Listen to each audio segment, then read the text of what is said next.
It takes an astounding 26 weeks to construct a microchip, each featuring as many as 100 layers. Within these layers, billions of transistors are carefully packed into a space no larger than a fingernail. These tiny masterpieces of engineering power our increasingly electronic world. So how are these complex, minuscule devices actually made? Stick around as we delve into the intricate creation process of the microchip. Don't worry, we'll break everything down as simply as possible for you. Preparation. It all starts with silicon, the cornerstone element in microchip manufacturing. Silicon is a plentiful material found in sand and rocks, but the transformation it undergoes to become the foundation for a microchip is anything but simple. The raw silicon is initially purified in furnaces at temperatures exceeding 2000 degrees Celsius, eliminating unwanted impurities. What comes out is metallurgical grade silicon, which still contains some impurities.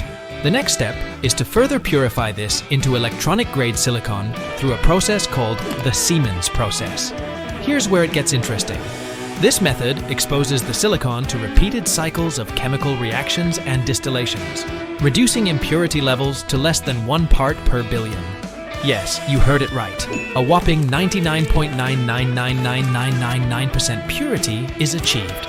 This ultra-pure silicon is then subjected to Czochralski growth, a process that involves melting the silicon and drawing it out slowly to form a cylindrical ingot. In simpler terms, we're making a silicon crystal rod. This ingot is then sliced into ultra-thin discs, known as wafers, using high-precision cutting tools. Each wafer serves as a blank canvas on which intricate circuits with billions of transistors will be imprinted. These wafers, often as thin as a sheet of paper, are then polished to a mirror-like finish, preparing them for the complex processes that follow: doping and oxidation. With a pure silicon wafer ready, the next step in our microchip process involves some purposeful contamination. This stage is known as doping, where the silicon is infused with tiny amounts of other elements like phosphorus or boron to alter its electrical properties. You see, silicon by itself isn't a good conductor of electricity, but the doping process turns it into a semiconductor, making it easier for electrical current to flow in a controlled manner. Oxidation comes next. When you hear the term oxidation, you might think of rust or decay, but in microchip manufacturing, oxidation is a critical step. A wafer is exposed to high temperatures in a controlled environment, causing a layer of silicon dioxide to form on its surface.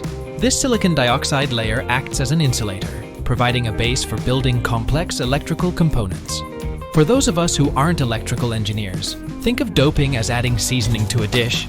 It enhances the natural properties, making the final product much more effective. And oxidation? It's like adding a layer of non-stick coating to a pan, setting the stage for what's to come without allowing unwanted reactions. So, in doping and oxidation, we are essentially laying down the rules of the game, defining how electricity will move and interact within the upcoming circuits.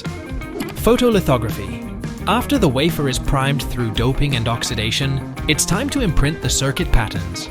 This is where photolithography comes into play, a technique that might sound complex, but essentially means writing with light. In this stage, light-sensitive chemicals called photoresists are applied to the wafer's surface. Once coated with photoresist, the wafer is then exposed to ultraviolet light through a mask. The mask has patterns that define how the circuit will look. When the light hits the photoresist, it undergoes a chemical change that makes certain areas soluble in a developing solution.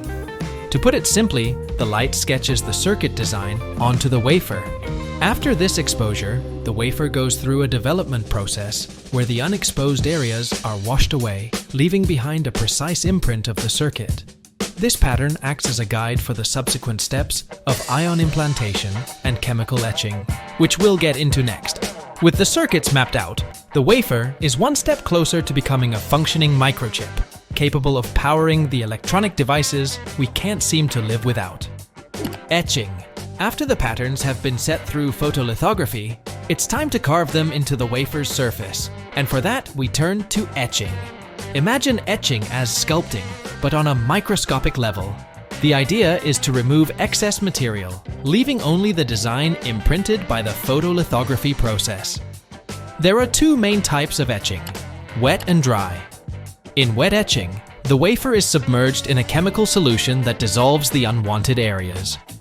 While effective, it's a bit like using a chisel. It gets the job done, but lacks fine precision. For more intricate designs, dry etching is preferred. Here, ions or chemically reactive gases are directed at the wafer to remove material. Think of it as laser-guided sculpting, extremely precise but complex. This etching process creates grooves and cavities in the silicon wafer, effectively turning the two-dimensional patterns into three-dimensional structures. What you're left with is a silicon wafer that's not just a blank canvas anymore. It's now a textured work of art, albeit one you'd need a microscope to fully appreciate. Each of these steps gets us closer to a finished microchip, capable of powering the myriad of devices we rely on daily. Chemical vapor deposition. Once the etching has carved out intricate three-dimensional patterns on the wafer, the next step is to fill these patterns with different materials. Think of this like filling in a coloring book, but instead of using crayons, we use atoms. This is where chemical vapor deposition, CVD, comes into play. In the CVD process, various gases are introduced into a chamber containing the silicon wafer. When these gases make contact with the wafer surface, they undergo a chemical reaction and leave behind a solid material, effectively coloring in the etched patterns. There are different flavors of CVD, but they all aim for the same result: a uniform, high-quality film. Plasma-enhanced CVD, for example, uses an electric field to help the gases react more efficiently, ideal for even more complex structures. The materials deposited can vary based on the chip's needs. Sometimes it's an insulating layer, other times it's a conductive metal. Each layer serves a specific function in the final microchip, contributing to its ability to process information or power electronic devices. It's a bit like layering flavors in a complex dish. Each one is crucial for the final taste, or in this case, the chip's performance. What's incredible is that these layers are often no thicker than a few atoms, showcasing the remarkable precision of modern microchip manufacturing. Planarization. Imagine you've just layered a multi-tiered cake. Before adding the next set of layers, you'd want to smooth out the existing ones to ensure an even, stable base. That's essentially what planarization in microchip manufacturing is for. After all the layering and patterning steps, the surface of the silicon wafer becomes uneven due to the deposited materials and the etched patterns. Planarization is the process of leveling this surface to create a flat plane, hence the name. The most common technique used for this is chemical mechanical planarization, CMP. This involves pressing the uneven silicon wafer against a flat, rotating pad soaked in a special chemical slurry.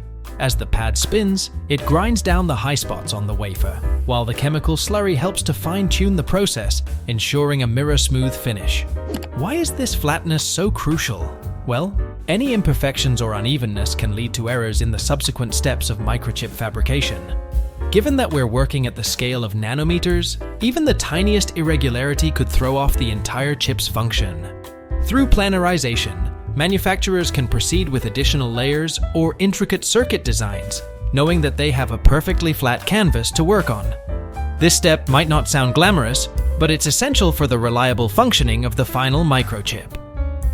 Ion implantation. At this stage, the silicon wafer's surface is as smooth as can be, but there's more fine-tuning required to turn it into a functional microchip. This is where ion implantation comes into play.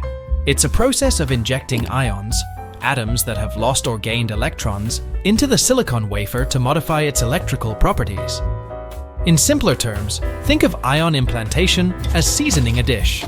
Just like adding salt or spices changes the flavor, implanting ions changes how the silicon wafer conducts electricity, enhancing its functionality for specific tasks. To do this, ion implanters accelerate ions through an electric field and shoot them into the silicon wafer. The ions penetrate the surface, settling into precise positions within the silicon's crystal lattice. This level of control is crucial. If the ions go too deep or not deep enough, the microchip won't function as needed. The implanted ions create regions of differing electrical conductivity across the wafer, which is vital for the functioning of transistors, the tiny switches that form the basis of any microchip. These specifically engineered regions allow for the precise control of electrical current, making possible the billions of operations that modern microchips perform every second. Assembly and packaging. Once all the layers have been deposited, the patterns etched, and the wafer polished, it's time to bring our microchip to life in a form that can be used. The wafer is first sliced into individual chips. These chips are then subjected to a series of tests to check for any functional errors. The next step is assembly, where the chip is mounted into a package that allows it to be integrated into a circuit board. Think of this as the chip's protective shell, which often comes with pins or other connectors that facilitate communication with other components. The chip is now almost ready for use, but not before one last critical step: final testing. It undergoes a rigorous set of tests to verify that it meets all performance, quality, and reliability standards. Only then is it ready to be part of the technology that powers our daily lives. After a final inspection to ensure each chip meets the company standards, it's boxed up and prepared for distribution, one step closer to becoming the brainpower behind the multitude of electronic devices we depend on every day.